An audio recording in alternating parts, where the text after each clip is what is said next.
Le mot de peste venait d'être prononcé pour la première fois.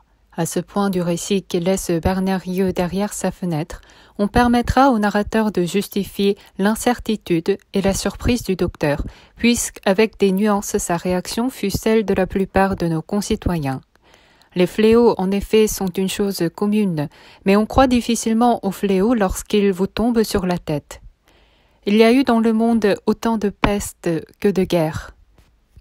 Et pourtant, peste et guerre trouvent les gens toujours aussi dépourvus. Le docteur Rieu était dépourvu, comme l'étaient nos concitoyens. Et c'est ainsi qu'il faut comprendre ses hésitations. C'est ainsi qu'il faut comprendre aussi qu'il fut partagé entre l'inquiétude et la confiance. Quand une guerre éclate, les gens disent « ça ne durera pas, c'est trop bête ». Et sans doute, une guerre est certainement trop bête, mais cela ne l'empêche pas de durer. La bêtise insiste toujours. On s'en apercevrait si l'on ne pensait pas toujours à soi. Nos concitoyens à cet égard étaient comme tout le monde. Ils pensaient à eux-mêmes. Autrement dit, ils étaient humanistes. Ils ne croyaient pas au fléau. Le fléau n'est pas à la mesure de l'homme. On se dit donc que le fléau est irréel. C'est un mauvais rêve qui va passer. Mais il ne passe pas toujours et de mauvais rêves en mauvais rêves. Ce sont les hommes qui passent et les humanistes en premier lieu, parce qu'ils n'ont pas pris leurs précautions. Nos concitoyens n'étaient pas plus coupables que d'autres. Ils oubliaient d'être modestes, voilà tout, et ils pensaient que tout était encore possible pour eux, ce qui supposait que les fléaux étaient impossibles. Ils continuaient de faire des affaires, ils préparaient des voyages, et ils avaient des opinions. Comment auraient-ils pensé à la peste qui supprime l'avenir, les déplacements et les discussions? Ils se croyaient libres, et personne ne sera jamais libre tant qu'il y aura des fléaux. Même lorsque le docteur Rieu eut reconnu devant son ami qu'une poignée de malades dispersés venaient, sans avertissement, de mourir de la peste, le danger demeurait irréel pour lui. Simplement, quand on est médecin, on s'est fait une idée de la douleur et on a un peu plus d'imagination. En regardant par la fenêtre sa ville qu'il n'avait pas changée, c'est à peine si le docteur sentait naître en lui ce léger écœurement devant l'avenir qu'on appelle inquiétude. Il essayait de rassembler dans son esprit ce qu'il savait de cette maladie. Des chiffres flottaient dans sa mémoire et il se disait que la trentaine de grandes pestes que l'histoire a connues avait fait près de 100 millions de morts. Mais qu'est-ce que 100 millions de morts? Quand on fait la guerre, c'est à peine si on sait déjà ce qu'est un mort. Et puisqu'un homme mort n'a de poids que si on l'a vu mort. 100 millions de cadavres semés à travers l'histoire ne sont qu'une fumée dans l'imagination. Le docteur se souvenait de la peste Constantinople qui, selon Procope, avait fait 10 000 victimes en un jour. 10 000 morts font 5 fois le public d'un grand cinéma. Voilà ce qu'il faudrait faire.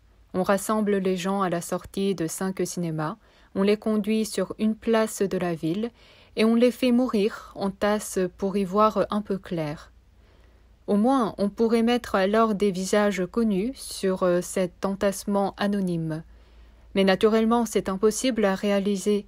Et puis, qui connaît 10 000 visages? D'ailleurs, des gens comme Procope ne savaient pas compter. La chose est connue. À Canton, il y avait 70 ans, 40 000 rats étaient morts de la peste avant que le fléau s'intéressât aux habitants. Mais en 1871, on n'avait pas le moyen de compter les rats. On faisait son calcul approximativement, en gros, avec des chances évidentes d'erreur. Pourtant, si un rat a 30 cm de longue, 40 000 rats mis bout à bout feraient... Mais le docteur s'impatientait. Il se laissait aller, et il ne fallait pas.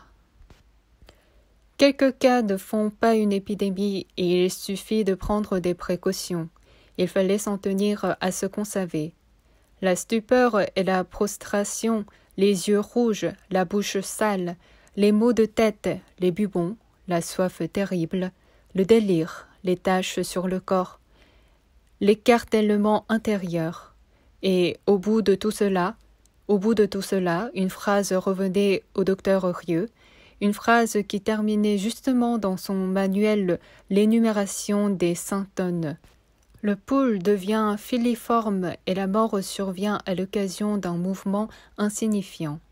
Oui, au bout de tout cela, on était pendu à un fil et les 3/4 des gens, c'était le chiffre exact, étaient assez impatients pour faire ce mouvement imperceptible qui les précipitait. Le docteur regardait toujours par la fenêtre, d'un côté de la vitre, le ciel frais du printemps, et de l'autre côté, le mot qui résonnait encore dans la pièce, la peste. Le mot ne contenait pas seulement ce que la science voulait bien y mettre, mais une longue suite d'images extraordinaires qui ne s'accordaient pas à cette ville jaune et grise, modérément animée à cette heure, bourdonnante plutôt que bruyante, heureuse en somme, s'il est possible qu'on puisse être à la fois heureux et morne.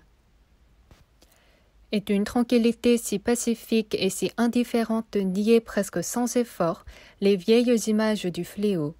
Athènes empestée et désertée par les oiseaux, les villes chinoises remplies d'agonisants silencieux, les bannières de Marseille empilant dans des trous les corps dégoulinants, la construction en Provence du grand mur qui devait arrêter le vent furieux de la peste, Jaffa et ses hideux mendiants, les lits humides et pourris collés à la terre battue de l'hôpital de Constantinople, les malades tirés avec des crochets, le carnaval des médecins masqués pendant la peste noire, les accouplements des vivants dans les cimetières de Milan, les charrettes de morts dans Londres épouvantées, et les nuits et les jours remplis, partout et toujours, du cri interminable des hommes. Non, tout cela n'était pas encore assez fort pour tuer la paix de cette journée. De l'autre côté de la vitre, le timbre d'un tramway invisible résonnait tout d'un coup et refusait en une seconde la cruauté et la douleur. Seule la mer au bout du damier terne des maisons témoignait de ce qu'il y ait d'inquiétant et de jamais reposer dans le monde. Et le docteur Rieu, qui regardait le golfe, pensait à ces bûchères dont parle Lucrèce et que les Athéniens frappés par la maladie élevaient devant la mer. On y portait les morts durant la nuit, mais la place manquait et les vivants se battaient à coups de torche pour y placer ce qui leur avait été cher, soutenant des luttes sanglantes plutôt que d'abandonner leurs cadavres. On pouvait imaginer les bouchères rougeoyant devant l'eau tranquille et sombre, les combats de torches dans la nuit crépitante d'étincelles et d'épaisses vapeurs empoisonnées montant vers le ciel attentif. On pouvait craindre. Mais ce vertige ne tenait pas devant la raison. Il est vrai que le mot de peste avait été prononcé. Il est vrai qu'à la minute même le fléau secouait et jetait à terre une ou deux victimes. Mais quoi cela pouvait s'arrêter? Ce qu'il fallait faire, c'était reconnaître clairement ce qui devait être reconnu, chasser enfin les ombres inutiles et prendre les mesures qui convenaient. Ensuite, la peste s'arrêterait parce que la peste ne s'imaginait pas ou s'imaginait faussement. Si elle s'arrêtait, et c'était le plus probable, tout irait bien. Dans le cas contraire, on saurait ce qu'elle était et s'il n'y avait pas le moyen de s'en arranger d'abord pour la vaincre ensuite. Le docteur ouvrit la fenêtre et le bruit de la ville s'enfla d'un coup. D'un atelier voisin montait le sifflement bref et répété d'une scie mécanique. Rieux se secoua. Là était la certitude dans le travail de tous les jours. Le reste tenait à des fils et à des mouvements insignifiants. On ne pouvait s'y arrêter. L'essentiel était de bien faire son métier. Le docteur Rieu en était là de ses réflexions quand on lui annonça Joseph Grand, employé à la mairie, et bien que ses occupations y fussent très diverses, on l'utilisait périodiquement au service des statistiques à l'état civil. Il était amené ainsi à faire les additions des décès, et de naturel obligeant, il avait consenti à apporter lui-même, chez Rieu, une copie de ses résultats. Le docteur vit entrer Grand et son voisin Cottard. L'employé brandissait une feuille de papier. « Les chiffres montants, docteur, annonça-t-il.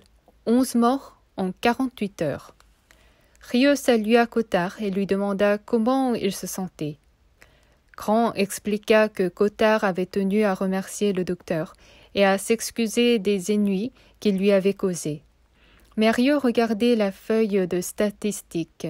« Allons, dit Rieux, il faut peut-être se décider à appeler cette maladie par son nom. Jusqu'à présent, nous avons piétiné.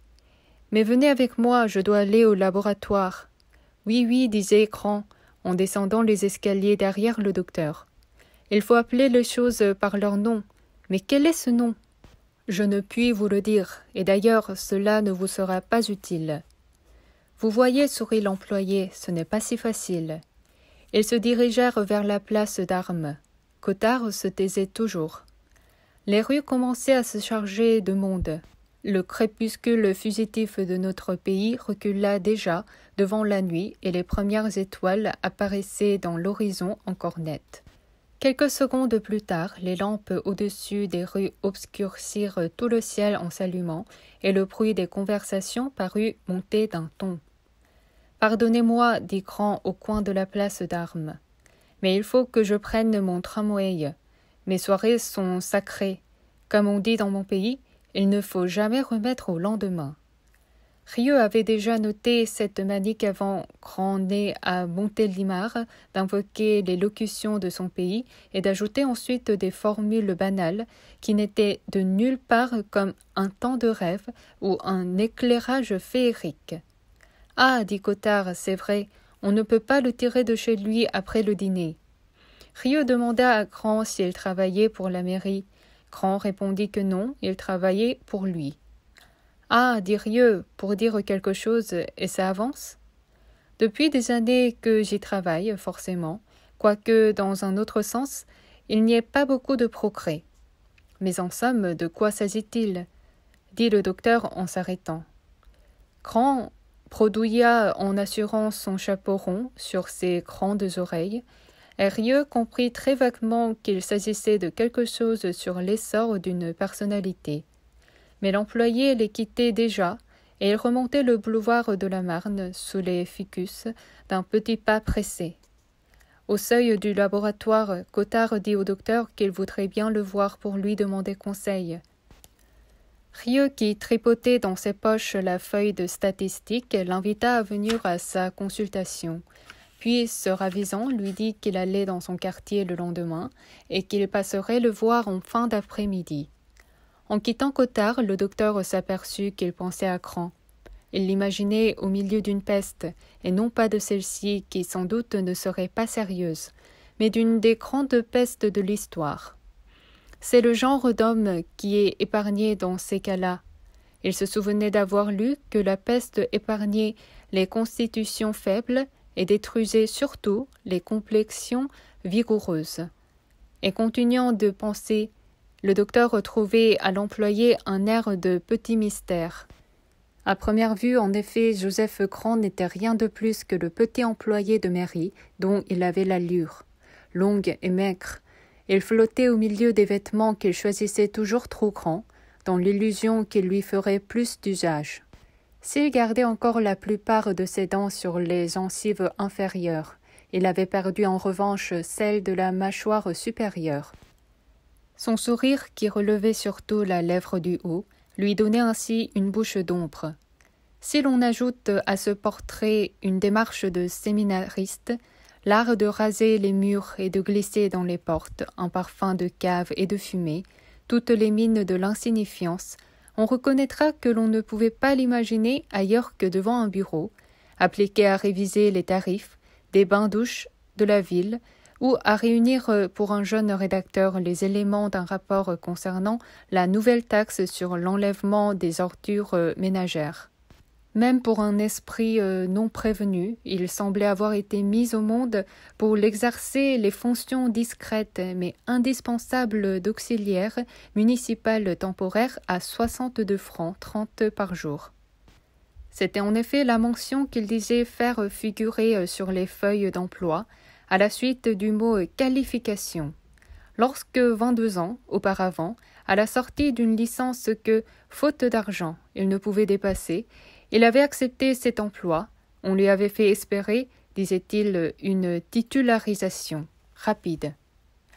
Il s'agissait seulement de donner pendant quelque temps les preuves de sa compétence dans les questions délicates que posait l'administration de notre cité. Par la suite, il ne pouvait manquer, qu'on l'en avait assuré, d'arriver à un poste de rédacteur qui lui permettrait de vivre largement. Certes, ce n'était pas l'ambition qui faisait agir Joseph Grand.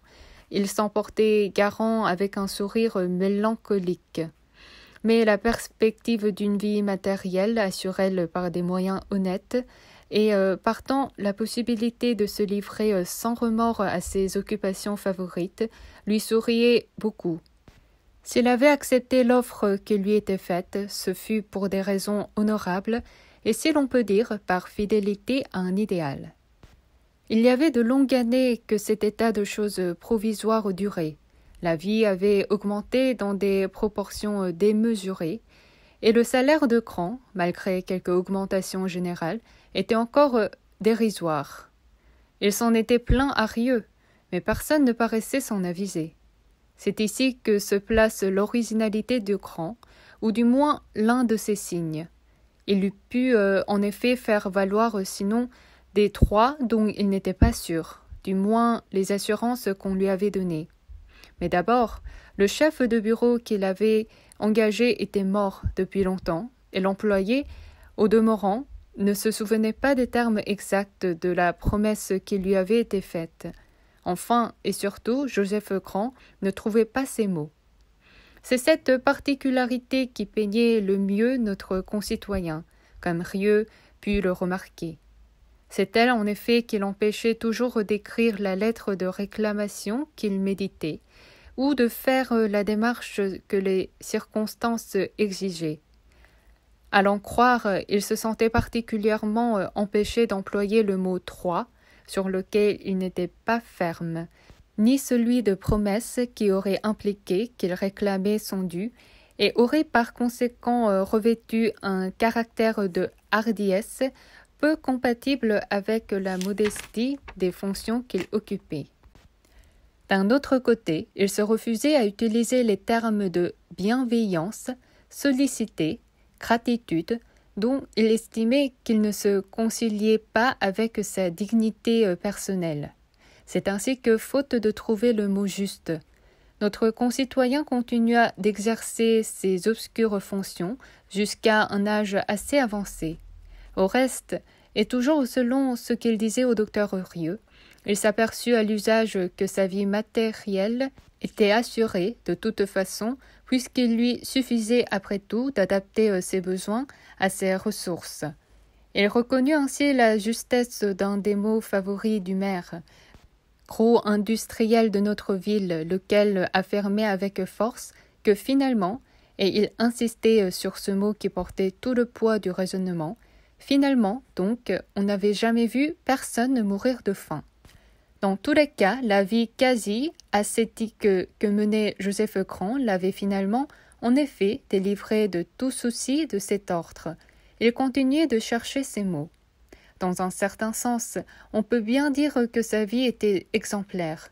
Il était de ces hommes, rares dans notre ville comme ailleurs, qui ont toujours le courage de leurs bons sentiments.